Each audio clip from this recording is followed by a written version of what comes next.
Habari za wakati mpenzi msikilizaji wa Kiswahili ya Radio Kivu popote pale ulipo, na tumaumu uko mwili wa afya na uko kando ya radio yako kwa ajili ya kuendelea kusikiliza matangazo yetu.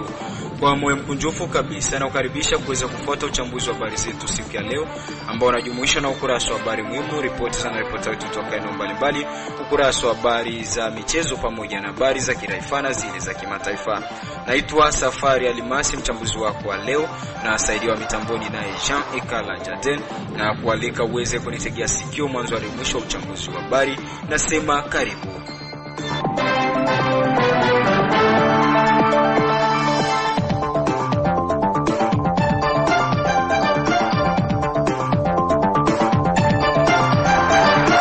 Msikilizaji, kabla ya kuingia kwenye undani wa uchambuzi wetu wa habari, unakuwa unapata fursa kuweza kufuata habari muhimu ambako za leo zaletwa kwenu na Bibu Courtantine Aldama. Leo kwenye habari muhimu tutaangazia huko Fizi, makao makuu ya tarafa, ni kwamba zaidi ya walimu 35 ndio wamenufaika na mafunzo ya kuwaongezea ujuzi kuhusu elimu isiyokuwa ya kawaida. Mafunzo hayo yalifanyika Jumapili hii ya tarehe 30 Novemba mwaka 2025 ndani ya chumba cha mikutano cha ofisi ya tarafa la Fizi pa Fizi Center, na ambayo yaliandaliwa na shirika la Action Aid. Na huko Rutshuru ni kwamba mganga mkuu katika mtaa wa afya wa Kibirizi ameomba kwa wakahaji wa eneo hilo kujenga choo ili kuepukana na magonjwa yanayosababishwa na uchafu ambayo yanashamiri kwa kiasi kikubwa maeneo hayo. Na katika nchi jirani ya Burundi ni kwamba Wizara ya Mambo ya Nje na Ushirikiano wa Kimataifa nchini Burundi umebainisha kuwa kuna baadhi ya Warundi wanaokutana na changamoto wanapokwenda nje ya nchi, hasa kutafuta maisha. Ni hayo tu kwenye habari muhimu siku ya leo. Safari Alimasi. Nikushukuru sana Bibu Courtantine Aldama kwa usomaji wa habari yako muhimu. Tuingie katika uchambuzi wetu wa habari kwa kina, tukianzia hapa katika mji wa Baraka. Shirika la wachukuzi wa watu pamoja na mizigo ya Sepro jimboni Kivu ya Kusini limeomba kuendesha pikipiki wa mji wa Baraka kushusha bei ya Transville hadi kwenye pesa 500 faranga za Kongo, hivyo ni kutokana na mafuta ina essence kushuka bei. Bwana Mkunjelisha Lesemple, ni coordinator wa shirika hilo jimboni Kivu ya Kusini, amesema kuwa ni muda sasa mafuta ina essence yanashuka bei, ila waendesha pikipiki wanaendelea kubaki na bei 1000 kwa Transville, kitu ambacho si halali kabisa.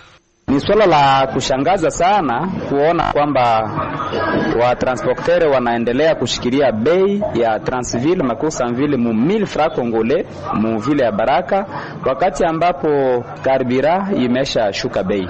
Na sisi kama viongozi tulikwenda kupata malalamiko kutoka kwa watu tofauti, hususan na kitengo cha FEC kimeshawahi kufika ofisini kuja kutuona na kuuliza ni kwa nini waendesha pikipiki wanazingatia bei ya 1000, na hata service mojawapo za serikali zimeshawahi kutualika na kutuuliza maswali kama na hayo. Ni baada ya kufanya maongezi na services za kiserikali, ndio maana tunakuja kuambia wa transporteur ya kwamba ni lazima bei ya usafiri iweze kuteremshwa. Maana tunajua sababu kubwa ambayo inafanyaga wachukuzi waweze kupandisha bei ni karibira. Wakati karibira inapanda bei, wachukuzi wanakuwa wanalazimika kupandisha nao bei ili waweze kunufaika nao kidogo na kazi wanaoifanya. Lakini kwa siku ya leo kuna sehemu ambapo karibira inawekwa hata 2800 kwa lita. Hizo sehemu zinapatikana hapa Baraka. Na wakati lita inafika kwa bei ya 2800 na wengine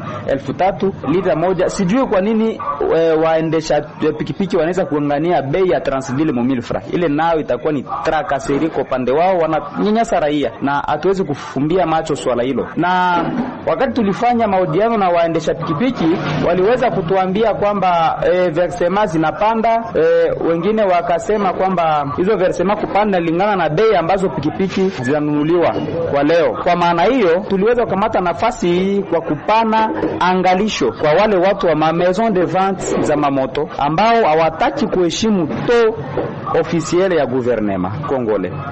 Na hiyo responsabilite tutaipatia serikali ya Kongo yenyewe ko represente hapa na meya wa jiji ambayo iko accompagné na maservice tofauti za securite kwa kuwa na materialize vision ya chef de l'etat. Wakati taux de change inashuka, ni lazima wale wa representa wa gouvernement mu niveau ya hapa Baraka waweze kuifanyia kazi ili ile taux ikuwe respecte na vitengo vyote husika. Kama kuko operateur economique, mtu anatosha mapikipiki sijui nchi gani, anakuja kuchuuza Mkongo, ni lazima aheshimu taux officiel yenye iko Mkongo.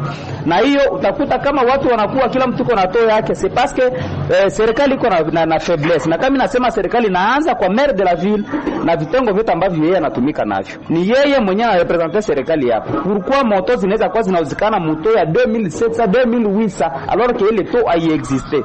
Mwisho yameomba kwa waendesha pikipiki kuheshimu bei ya 500, la sivyo hatua kali zitachukuliwa dhidi yao. Upande wa waendesha pikipiki tunawaambia kwamba Transville ibakie mu 500 francs congolais. Hapana mtu atoke kubandro afike mu centre alombewe 1000 francs. Ile itraka seri.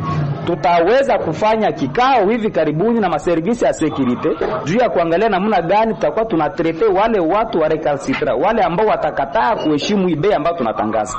Sababu hii bei haiko resulta ya hazari, hapana, ni resulta ya kazi kubwa ambayo tumefanya na vitengo husika vya serikali. Ndio maana tunafikia kusema kwamba 500 francs ndio ibakie bei ya transport. Na wakati kutakuwa sababu za kufanya bei ipande, watakuwa na haki ya kupandisha na tutawalaumu, lakini kwa sasa hawana haki. Wenda nikanye wale waendesha pikipiki ambao watakwenda kusema kwamba sisi pikipiki ni zetu, hazikwaki za association. Tunasema kwamba wakati unanunua pikipiki yako, unaiweka mvua public, uiweke ni serikali ndio inatakiwa kureglementer bei ya usafiri.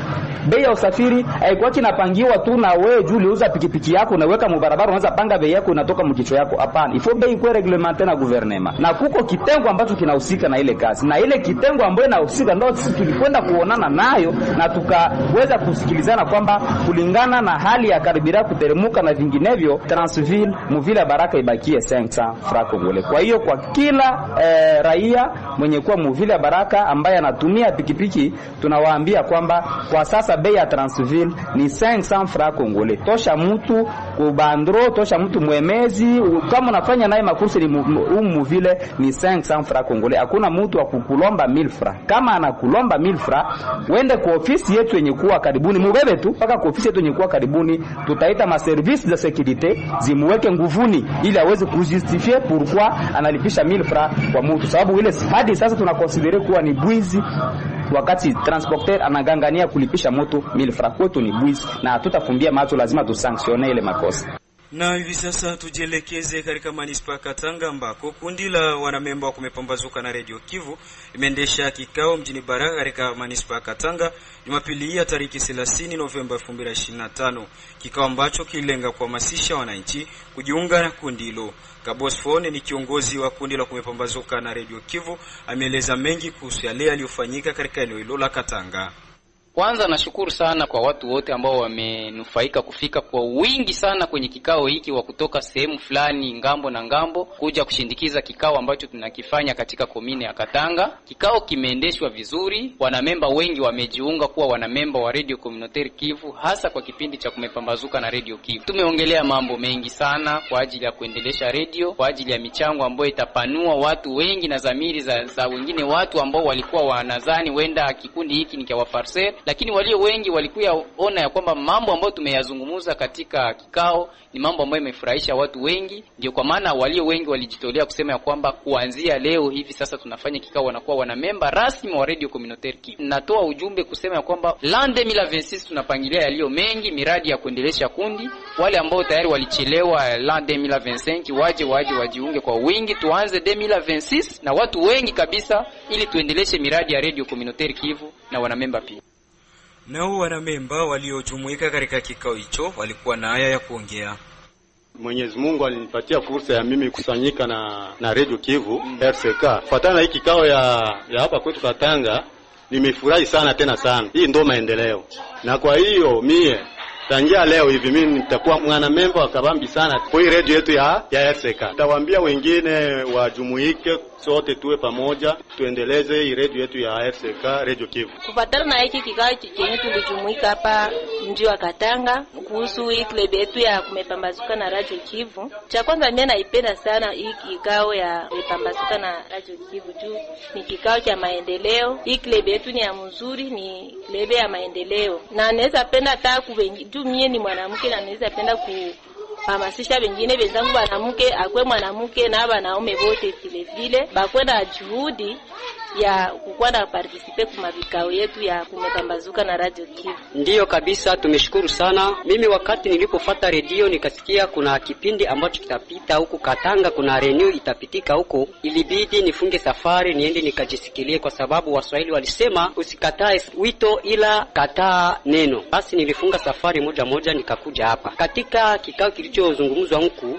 tulisikia mambo mengi sana, na wakati tulipoyasikia yale, mimi kibinafsi kabisa yalinijenga sana. Nilijengwa sana, na hapo sikukuwa na lingine la kukataa, amua kabisa kujiunga direct. Kwanza niseme nashukuru Mwenyezi Mungu kwa kutuwezesha kufika mahali hapa. Pili nashukuru kwa hake yenye tulikuta hapa Katanga, kwa sababu tangia niko ndani ya hiki kundi. Hii ni hake yenye iko très chaleureuse, kwa sababu ni furaha kubwa kukuta wanamemba wakubwa wazee wenye kujumuika ndani ya hili kundi. Kwa hiyo nasema kama Katanga mapokezi yalikuwa vizuri sana. Neno la kwanza tulijaribu kuonesha watu namna faso ya mtu kujiunga ndani ya kundi, tukaonesha watu muhimu wa kundi, tukaonesha watu namna ya mtu kujikuta ndani ya kundi ni nini. Baada ya pale tunafurahiwa kwa sababu nakaribisha watu wote wa mji wa Baraka wa territoire yetu ya Fizi kujiunga ndani ya hili kundi kwa ajili ya maendeleo. Na hivi sasa tujielekeze Fizi Center, makao makuu ya tarafa, ambako ni zaidi ya walimu 35 ndio wamenufaika na mafunzo ya kuwaongezea ujuzi kuhusu elimu isiyokuwa ya kawaida. Mafunzo hayo yalifanyika Jumapili ya tarehe 30 Novemba 2025 ndani ya chumba cha mikutano cha ofisi ya tarafa la Fizi pa Fizi Center. Mengi zaidi namkaribisha Bukuru Tantina Dama. Ndiyo kabisa, safari ya Limasi ni kwamba tulikuwa kwenye msafara huo wa kuelekea makao makuu ya tarafa la Fizi pa Fizi Center, ambako shirika la Action Aid limekwenda kuongezea ujuzi wa walimu wa Fizi Center na wa sehemu mbalimbali za vijiji. Katika mahojiano na Radio Kivu, Juma Achibia ni mfanyakazi kwenye shirika la Action Aid, ameomba walimu hao kwenda kuhamasisha wazazi wa watoto husika na mradi huo, kama anavyoanza kuonesha sababu ya wao kutoa mafunzo kwa walimu wa Fizi Center na vijiji mbalimbali vya tarafa hilo.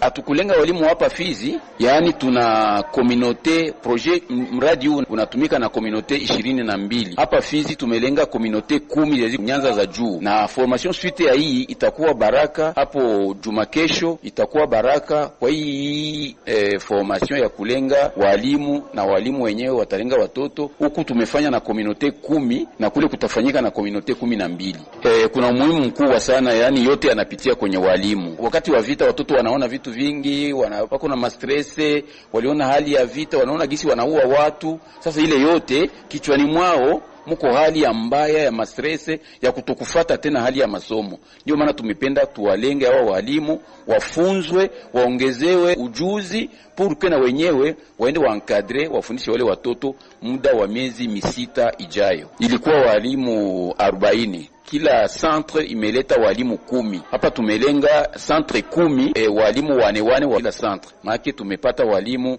14, yani 40. Itaji yangu ni kwamba tunaomba hao walimu kufuatana na mafunzo ambao wamepata leo, waende wenyewe waanze kusensibiliser wazazi na waidentifie wale watoto wenye wako muma communauté zao. Wale watoto tunalenga wa déplacer, wahamiaji wa ndani, tunalenga watoto wasiojiweza, tunalenga watoto wa maaskari, tunalenga watoto wa wazalendo, wale wote wenye wana uwezo kabisa wa tunaita ba indigents sociaux. Tutaita wazazi kwa muda huu wa profiter hiyo occasion, parce que mtoto ana droit yake ya masomo. Sasa kuliko kubaki vile, wazazi waelewe na wasukume wale watoto waje wasome, walingane na hali ya wengine wenye hawakuweza kukimbia ama kuweza kupata probleme za hii hali ya vita. Inspekta usikae na masuala ya mafunzo katika jimbo la kielimu ya Kivu Kusini ya pili ameonyesha mafaa ya kazi za Action Aid, huku akiomba serikali kuendelea kusapoti shirika hilo kama anavyoeleza ujio wake Fizi Center, makao makuu ya tarafa.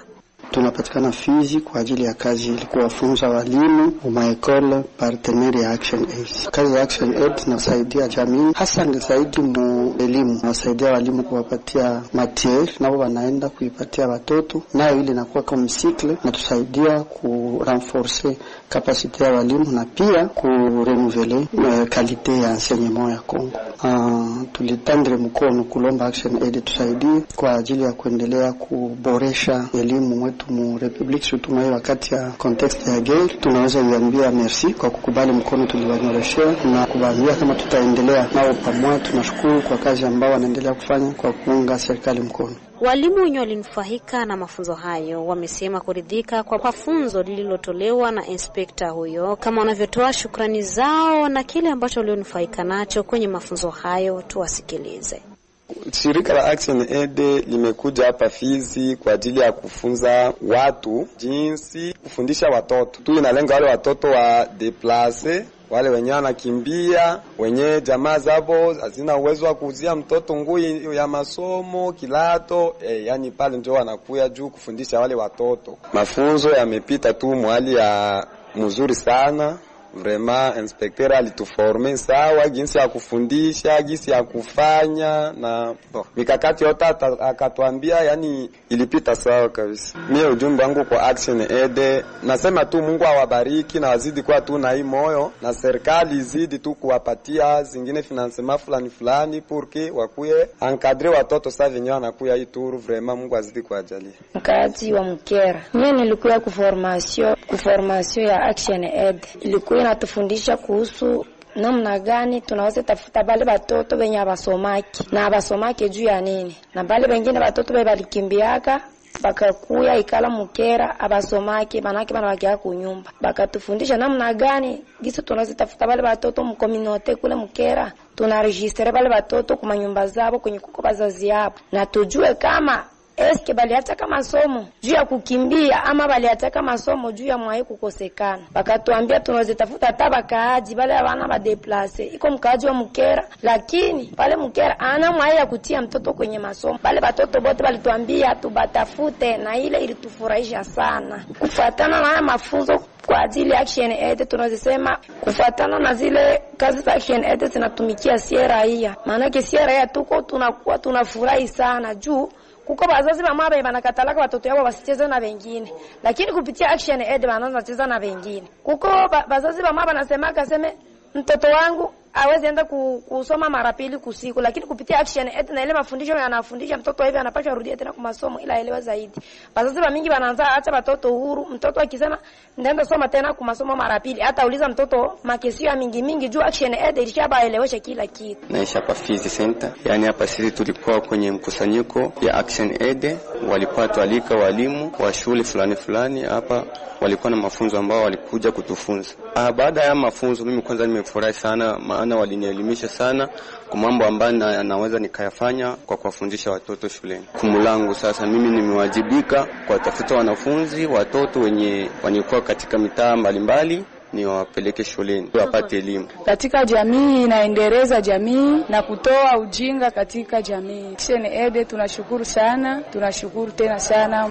Tufahamu ya kwamba shirika la Action Aid bado linaendelea na mradi wake wa kuendelea kuongezea ujuzi kwa watu wa tabaka mbalimbali ndani ya tarafa la Fizi na mji wa Baraka.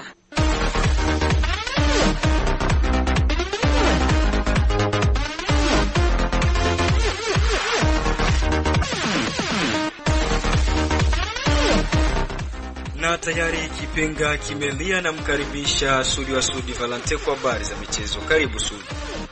Na barabara kabisa mwenzangu Safari Alimasi Limetinuar. Leo kunako kurasa wa habari za michezo ni kwamba klabu ya Veteran Club Umoja waliweza kuibuka na ushindi wa 2-1 dhidi ya Veteran Club Mutambala, mechi ambayo iliweza kushuhudiwa kunako uwanja wa Lumumba katika mji wa Baraka mchana wa siku ya Jumapili ya tarehe 30 Novemba 2025. Ilikuwa ni mechi nzuri sana mwenzangu Dilwe, kutokana na upande wa Veteran Club Umoja ambao waliweza kuonesha mechi nzuri na kuweza kuibuka na ushindi wa 2-1 dhidi ya Massimo wa Jadi ambao ni Veteran Club Mutambala. Na tukiachana na hizi habari za hapa katika nchi ya Jamhuri ya Kidemokrasia ya Kongo, na hapo katika nchi ya Burundi ni kwamba michuano ya Primus League iliweza kutimua vumbi katika wiki yake ya 14, ambako wiki hiyo tayari sasa imeweza kutumatika rasmi. Ni kwamba klabu ya Ngozi City waliweza kuwatandika Vision FC 1-0. Interstar walitoka sare kutoka kufungana dhidi ya klabu ya Vitalo, huku klabu ya Flambeau du Centre waliweza kuwatandika klabu ya Olympique Star 2-1. Na siku ya Jumamosi ilikuwa ni klabu ya Burundi Sport Dynamique ambayo waliweza kutandika 3-1 dhidi ya klabu ya Rukinzo, huku klabu ya Message Ngozi wakaweza kuwatandika 1-0 vijana wa Muzinga FC. Klabu ya Aigle Noir waliweza kuonyesha mvua 8-2 klabu ya Kayanza United, huku klabu ya Maze FC waliweza kutandikwa 1-0 dhidi ya klabu ya Garage Express. Na siku ya Ijumaa vijana wa Bumamuru waliweza kuwatandika klabu ya Message Ngozi 2-1. Michuano ya klabu bingwa hapa katika bara la Afrika iliweza kutimua vumbi mchana wa siku ya Jumapili, ambako klabu kutoka katika nchi ya Jamhuri ya Kidemokrasia ya Kongo Sentelwa Lupopo katika uwanja wa Kamalondo huko Lubumbashi waliweza kutoka sare ya 1-1 dhidi ya klabu ya Al Hilal ya huko nchini Sudan. Na kwa upande wa michuano ya kombe la shirikisho tu hapa katika bara la Afrika ni kwamba klabu ya Nairobi United waliweza kutandikwa msumari wa 1-0 dhidi ya klabu ya Manyema Union kutoka hapo Kindu katika nchi ya Jamhuri ya Kidemokrasia ya Kongo. Na vile tu katika habari za michezo ni kwamba mshambuliaji wa Crystal Palace na timu ya taifa ya Ufaransa Jean-Philippe Mateta mwenye umri wa miaka 28 analengwa na klabu ya AC Milan huko nchini Italia pamoja na vilabu vingine vya katika nchi ya Italia na hata hapo katika nchi ya Uingereza maarufu Premier League. Vile ni kwamba klabu ya Manchester City, Tottenham Hotspur, Everton, Setofis pamoja na Liverpool wameonyesha nia ya kutaka kumsajili mshambuliaji wa timu ya taifa ya Senegal ndiye mwenye umri wa miaka 25. Klabu ya Newcastle United hapo nchini Uingereza wako tayari kutoa ofa kubwa kwa winga wa timu ya taifa ya Brazil ya Rafinha msimu ujao, ikiwa klabu ya FC Barcelona huko nchini Hispania watakuwa tayari kufikia kumuuza mchezaji huyo mwenye umri wa miaka 28. Na mwishowe ni kwamba mshambuliaji wa timu ya taifa ya Uingereza Ivan Toney mwenye umri wa miaka 29 amekuwa akihusishwa na kurejea katika ligi kuu ya nchini Uingereza ambao ni Premier League, lakini yuko katika nchi ya Saudi Arabia na kuna uwezekano mkubwa wa kuondoka katika klabu yake ya Al Ahly mwezi Januari. Naweka nukta kuna kurasa wa habari za michezo mwenzangu Safari Alimasi Limetinuar. Radio Kivu. Asante sana Sudi Valente. Msikilizaji, ndapo ndo unakuja kujiunga nasi, nikukumbushe kwamba unaendelea kuitegea sikio za Kiswahili ya Radio Kivu kwa masafa 93.0 FM. Huu ni uchambuzi wa habari.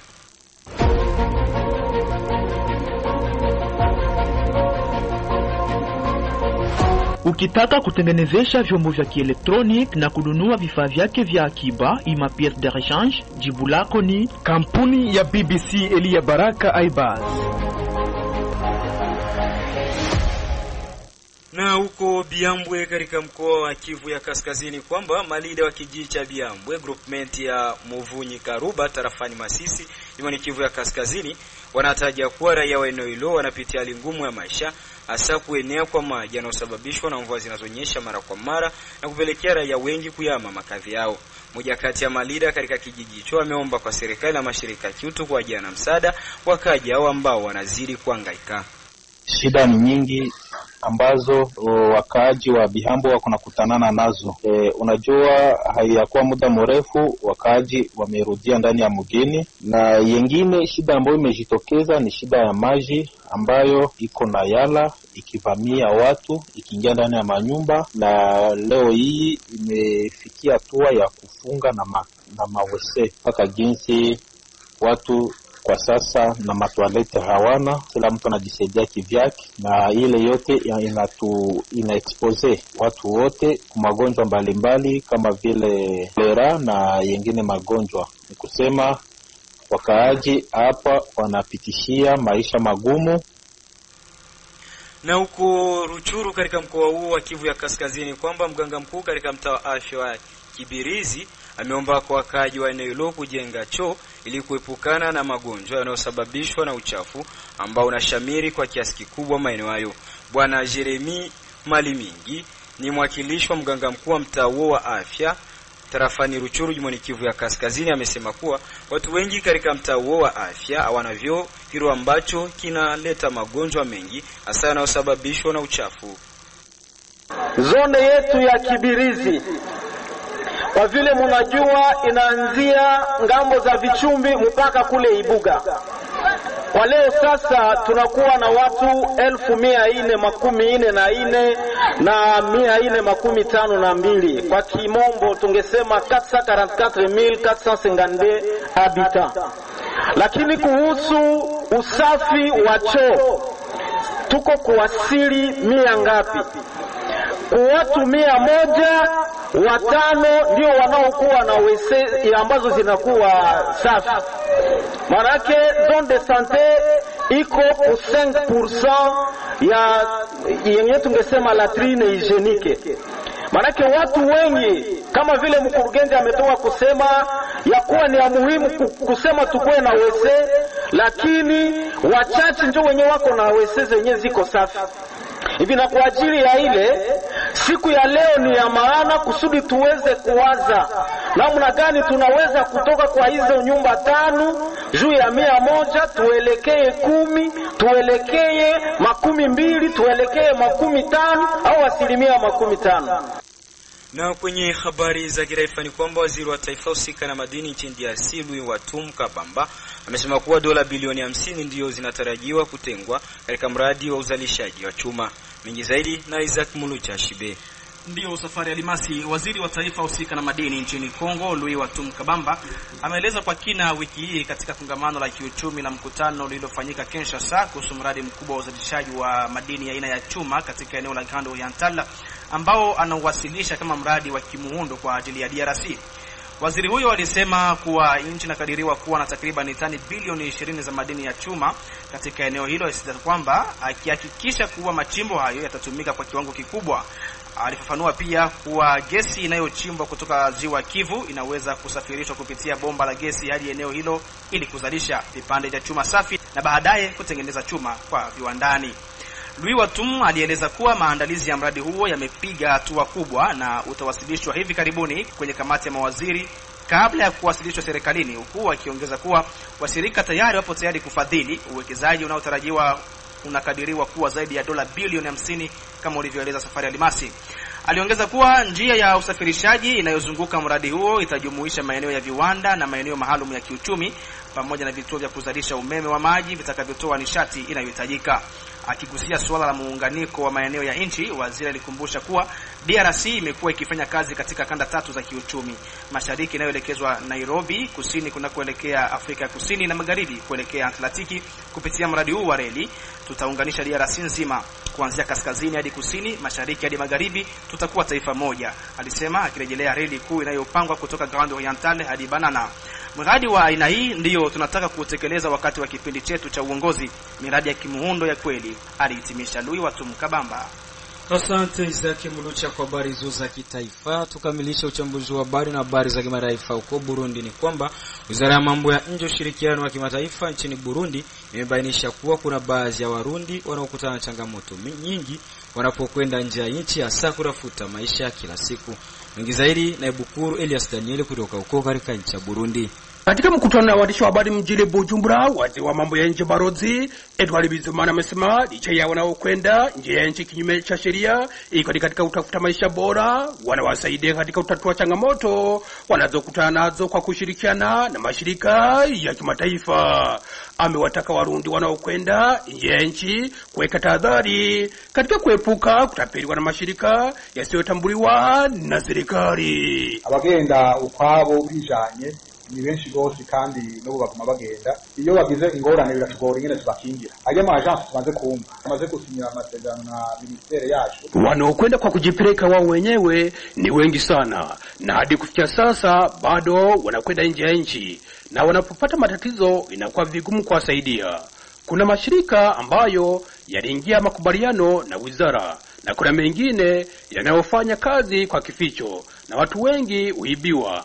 Lakini kwa upande wetu, akipelekwa na mashirika yanayotambulika, hata akipata tatizo anaweza kwenda ubarozini au akaiandika wizara. Na kuna wale kukutana na matatizo mbalimbali na kupelekea kupata changamoto za kiakili. Na siku zilizopita ilitulazimu kumtuma mtu nchini Qatar, na kuna mbaye akiona mtu alikuwa anakimbia akidhani kuwa wanataka kumfanyia vibaya. Watu wachukue tahadhari, wasiibiwe na wasipitie katika njia zisizo sahihi. Na kama wanahitaji msaada, ikiwa ni pamoja na taarifa mbalimbali, wanapaswa kwenda kuulizia mashirika ambayo yanatambulika kisheria. Imfashanyo dushobora kubafasha, fashanyo kuvuga kubaha intumbero, kubaha amakuru, information bakeneye, bashobora kwitura ama direction abishinzwe bakababwira ama agence azwi n'ayatazwi, hanyuma umuntu akagenda azi yagiye. Nikiripoti kwa niaba ya Radio Kivu Baraka kutoka nchini Burundi, Buku Elias Danieli. Msikilizaji, ni hapo ndipo tumefika mwisho wa uchambuzi wa habari zetu siku ya leo. Shukrani kwa ambao tutegea sikio mwanzo hadi mwisho wa uchambuzi wa habari, na shukuru Job Sima Lawari wa habari walio kamilisha kwa ajili ya waandaaji wa uchambuzi wa habari. Na shukuru bani wangu Jean Ekala Jate, pia na kwa wewe msikilizaji aliyekuleta uchambuzi wa habari. Si mwingine alikuwa ni mimi Safari Almasi. Sina la ziada na kuaga nikisema bye.